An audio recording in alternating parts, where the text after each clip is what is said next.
16 বছর রাজপথের আন্দোলন করছি বাংলাদেশের মানুষের গণতান্ত্রিক অধিকার ফিরিয়ে আনবার জন্য। এই আন্দোলন করতে যে যশোর জেলায় আমাদের প্রায় শতাধিক কর্মী শহীদ হয়েছে।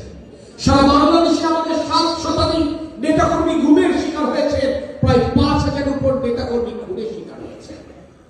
আমার কত শত সহস্র যোদ্ধা বন্ধুত্ব বরণ করছে, তার কোনো ইয়াত্রা নেই।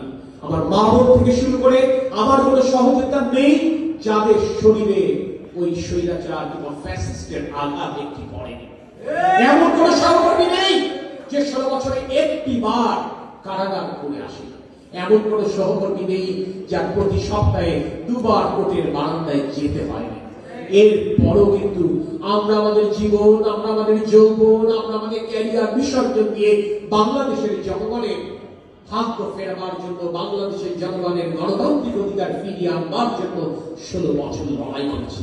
এই লড়াই করতে গিয়ে এই বাংলাদেশের শক্তি সবচেয়ে বড় জায়গায় যে তরুণ এবং যুবক, এই বাংলাদেশ জাতীয়তাবাদী দলের তরুণ এবং যুবকেরা তাদের জীবনের ক্যারিয়ার